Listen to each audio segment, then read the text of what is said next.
Howdy folks, je suis dans le désert au sud de la Californie pour vous présenter aujourd'hui la Jeep Ultime, enfin en tout cas le début de la Jeep Ultime. On va faire le tour de ce Wrangler qui date de 2023. 2023, oui, c'est récent et pourtant qu'est-ce qui se passe quand j'ouvre la porte? Je tombe sur une ouverture manuelle ici, comme ça, que vous avez sans doute pas vu depuis quelques années. Alors comment ça se fait que ce véhicule complètement neuf sorti de chez Jeep, eh bien, se retrouve avec si peu d'options? Eh bien, je vais tout expliquer dans cette vidéo. On va faire le tour du véhicule et je vais vous montrer exactement ce à quoi vous pouvez vous attendre si vous achetez la Jeep premier prix. Ce modèle en particulier est la Jeep Sport, vraiment premier prix. Ça commence à 32 000 $ hors taxe ici aux États-Unis. Vous avez quand même le V6 3 litres 6 dedans. Vous avez une boîte de transfert. Alors certaines choses ont été modifiées par le propriétaire, notamment les pneus qui sont moins agressifs de série évidemment. Mais cette Jeep, en tout cas mécaniquement, est d'origine. On va faire le tour de tout ça.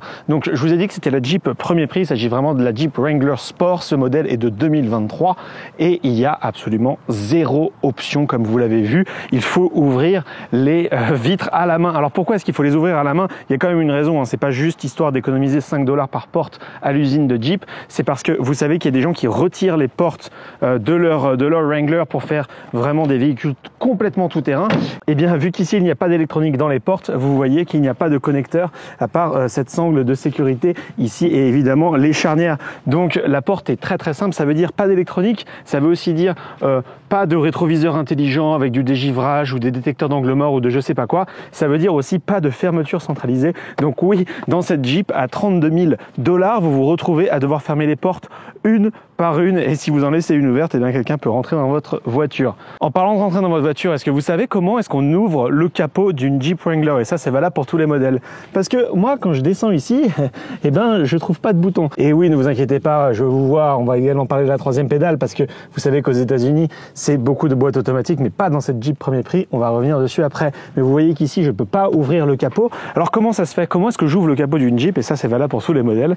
Eh ben, il suffit juste d'ouvrir les sangles là sur le côté, des deux côtés, et de ouvrir le capot. Et donc ça veut dire finalement que n'importe qui peut ouvrir le capot de n'importe quel Jeep sur un parking, vu qu'il n'y a pas bien de verrouillage. Vous voyez aussi qu'il faut maintenir le capot à la main. Bon, je vais le tenir ici pour filmer. Donc on retrouve notre moteur 6 cylindres. Et ici, ce qu'il faut voir, c'est que derrière le 6 cylindres, eh bien, comme je vous l'ai dit, ce n'est pas une boîte automatique. Il y a une boîte automatique 8 rapports disponible en option. Mais là, on est sur la Jeep la moins chère. Ça veut dire boîte manuelle à 6 rapports. Alors pourquoi est-ce qu'on se retrouve en 2023 avec une voiture aussi dépouillée? Je veux dire, il y a quand même des ouvertures de vitres manuelles. Eh bien, c'est parce que c'est à vous de la modifier. C'est vraiment l'entrée de gamme de Jeep. Et l'idée ici, c'est que si de toute façon vous allez faire des modifications mécaniques, si de toute façon vous allez mettre de plus gros pneus, changer les sièges par exemple, eh bien vous n'avez pas besoin des sièges chauffants de série. Si de toute façon vous allez mettre des sièges différents pour peu importe ce que vous faites en termes de tout-terrain. Donc c'est un peu l'idée, c'est d'avoir la voiture la plus dépouillée possible avec juste le châssis, le moteur et toutes les caractéristiques qui font que les gens aiment les Jeeps, mais ensuite de ne pas avoir trop d'options pour ne pas payer en fait des fonctionnalités que vous n'utiliserez pas après. D'extérieur, moi ce que j'aime bien avec les Jeeps de toute façon, c'est que même si ce modèle est de 2023, eh bien c'est que ça ressemble à une Jeep. Alors oui, les vrais puristes diront qu'une vraie Jeep c'est une 2 portes. Ici, on est bien sur un modèle Unlimited, c'est-à-dire un modèle 4 portes. Mais bon, ça fait 20 ans maintenant que les Jeeps sont disponibles avec 4 portes.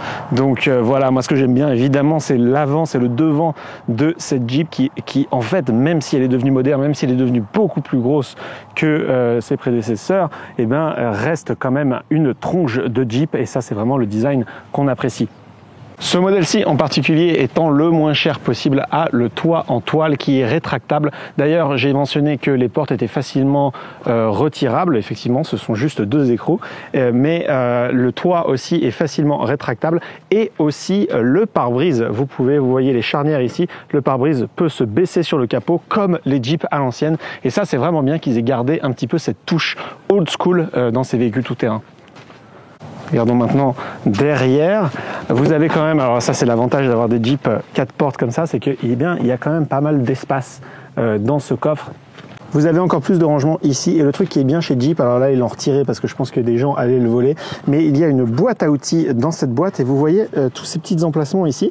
Eh bien si vous supprimez les portes, si vous retirez le toit, eh bien vous pouvez quand même poser vos écrous pour ne pas les perdre dans ces emplacements à l'arrière et ça c'est quelque chose qui est très bien pensé.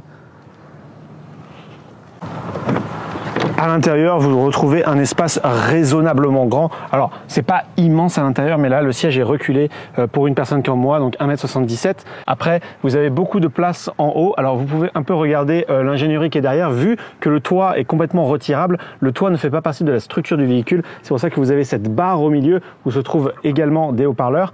Et cette barre au milieu fait le support du véhicule, donc de gauche à droite. Mais le toit en toile est non seulement rétractable, mais il est complètement retirable aussi si vous voulez une ambiance 100% décapotable. Et vous voyez qu'il y a un peu cette cage autour qui englobe vraiment la structure pour la sécurité de la Jeep, mais que le toit, lui, en fait, ne sert pas du tout à la structure du véhicule. Bon, j'ai eu l'occasion de conduire cette Jeep sur plus de 600 km, donc je vais pouvoir vraiment vous donner mon ressenti. Alors, les sièges sont, on va dire, classiques, hein. Ils sont pas inconfortables, ils sont pas non plus super confortables, ils sont très très basiques. Avant de passer à l'avant, je voudrais vous montrer ici, vous avez quand même des ventilations. Donc c'est quand même une Jeep moderne, hein. C'est pas aussi, on va dire, dépouillé que les vrais Jeeps à l'ancienne où il y avait vraiment rien, notamment il y a un écran tactile devant, on va y venir. À l'arrière, vous avez des porte-gobelets et vous voyez un petit peu l'espace que vous avez devant ici avec, comme je vous l'ai dit, la boîte de transfert à 2 rapports. C'est évidemment une 4 roues motrices, hein, je vous l'ai pas spécifié, mais également cette boîte manuelle ici à 6 rapports avec un frein à main complètement mécanique. À l'avant, vous commencez à comprendre, hein, pour cette Jeep de puriste, il n'y a pas de siège électrique, hein, les ajustements de hauteur et de position se font complètement à la main. On va rentrer maintenant à l'intérieur, je vais vous montrer à quoi ça ressemble. Clim manuel évidemment, mais climatisation quand même, je vous ai dit, il n'y a vraiment aucune option dans cette voiture. Alors, qu'est-ce qu'on peut dire de cette voiture? Déjà, c'est une location évidemment. Cette voiture, je l'ai récupérée à Los Angeles et au début, donc quand je sortais de la ville, je me suis dit waouh, c'est peut-être un petit peu trop dépouillé. C'est peut-être un petit peu trop là. Qu'est-ce que vous avez fait? Je me suis vraiment dit ça. Je me suis dit Jeep, 32 000 $ là pour une voiture vraiment où je dois fermer une par une chaque porte parce qu'il n'y a pas de fermeture centralisée. C'est peut-être un petit peu abusé. Qu'est-ce que vous êtes en train de faire? C'est vraiment ce que je me suis dit. Et ensuite, j'ai emmené cette Jeep là où elle devrait vivre, c'est-à-dire ici dans le désert de la Californie du Sud.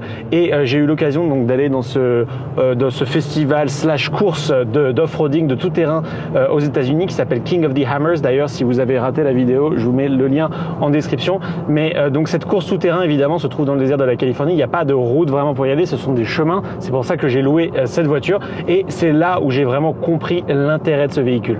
Parce que cette voiture en fait demande à être customisée et c'est ça que j'ai vraiment compris. Alors ici, on a juste des pneus un petit peu plus hauts, mais sinon tout le reste reste stock mécaniquement.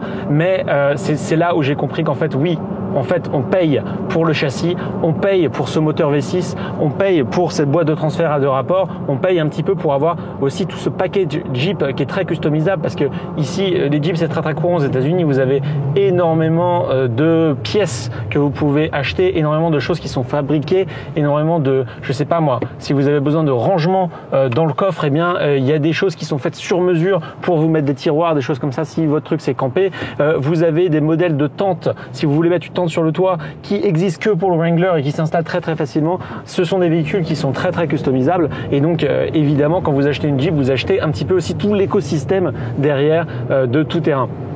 Donc c'est ça, je me suis rendu compte en fait, vous ne pouvez pas acheter cette Jeep à 32 000 $ pour la conduire en ville. Déjà vous avez cette boîte manuelle qui aux États-Unis effectivement jure un petit peu vu que tout est automatique, mais en fait encore une fois c'est pas l'esprit de cette voiture. L'esprit c'est d'avoir la Jeep la plus abordable pour que vous ayez quand même ce V6, pour que vous ayez quand même le châssis, pour que vous ayez quand même la boîte courte. La boîte courte d'ailleurs j'ai eu l'occasion de l'utiliser hier quand on est parti dans la montagne là-bas. C'est vraiment super en fait cette Jeep pour 32 000 €. Voilà un peu la conclusion que j'atteins avec en ayant loué cette voiture.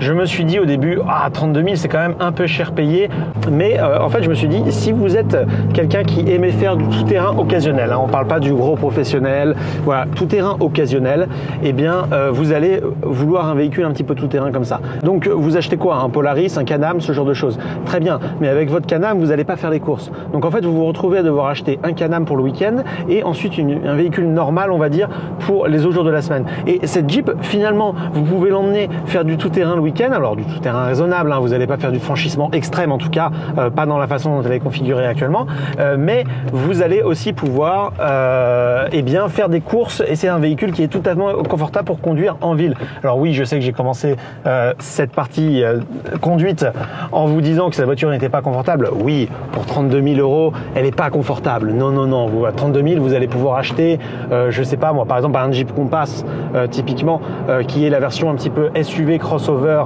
de ce Wrangler, mais qui va être beaucoup plus confortable à l'intérieur. Vous allez avoir des sièges chauffants, des options comme ça. Et aussi, il faut qu'on parle du bruit, parce que là maintenant que je suis sur la nationale, on peut un petit peu s'en rendre compte. Les pneus ici qui sont dessus, alors c'est pas les pneus d'origine, mais ce sont des pneus sérieusement tout-terrain. Si vous allez faire du tout-terrain le week-end, vous allez vouloir mettre des pneus comme ça. Il y a du bruit, vous voyez que j'ai dû élever un petit peu ma voix. Et effectivement, moi qui ai conduit les 2h30 le week-end dernier entre Los Angeles et Palm Springs, bah à la fin on a envie de sortir de cette voiture, hein, parce que le toit en toile n'aide pas non plus, hein. Il y a du bruit, ça remue un petit peu. Il y a des bruits de pneus, il y a des bruits de vent. C'est pas le véhicule le plus confortable, je vous le dis, pour faire des road trips de 8 heures, mais encore une fois, c'est pas ce qu'ils essayent de vendre. Ils essaient de vous vendre la Jeep la moins chère pour que vous puissiez la customiser sans vous ruiner. Ils vous offrent un véhicule qui vous permet de faire du tout-terrain le week-end, mais qui aussi peut déposer les enfants à l'école en toute sécurité la semaine. Vous n'avez pas besoin d'acheter 2 véhicules pour ça. C'est vraiment la promesse de cette Jeep. Et en fait, au début, j'étais parti pour pas trop l'apprécier parce que je la trouvais un petit peu trop dépouillée. Et en fait, maintenant, je comprends totalement l'esprit de cette Jeep de puriste. Ce Wrangler est fait pour être modifié. Il faut garder ça en tête. Et moi, j'étais très content de le louer. C'était une super bonne expérience. Je l'ai emmené faire du tout-terrain pour cette vidéo King of the Hammers que vous avez peut-être vu depuis. Et j'ai adoré conduire cette Jeep parce que ça reste the véhicule tout-terrain. Ça reste la Jeep iconique. Alors oui, je sais qu'il y a la team Toyota, il y a la team Defender, il y a la team... Tout le monde a un peu sa petite équipe comme ça. Mais aux US, une des grosses teams comme ça, c'est la team Jeep. Et ce Wrangler de 2023 ne démérite pas. Ah oui, le V6 3.6, il va falloir qu'on en parle un petit peu. Bon, c'est pas un véhicule de course, mais il a quand même du répondant. Il a le couple qu'il faut, surtout avec la boîte courte. Là, les pneus sont un petit peu plus gros et le différentiel est d'origine. Donc, faut pas s'imaginer que niveau couple, c'est la folie. Mais vous voyez que là, il y a quand même un V6 sous le capot, hein. Voilà, on n'est pas sur des 4 cylindres anémiques qui n'arrivent pas à faire avancer la voiture. Il n'y a pas de problème, même avec ces pneus plus gros, plus lourds. Vraiment un plaisir de conduire cette voiture. Vraiment super, j'ai vraiment adoré la louer. Bon, j'espère que vous avez aimé cette vidéo. Laissez un like avant de partir, dites-moi en commentaire ce que vous pensez de tout ça. On se retrouve à la prochaine. Vous êtes sur The American Dream. God bless America.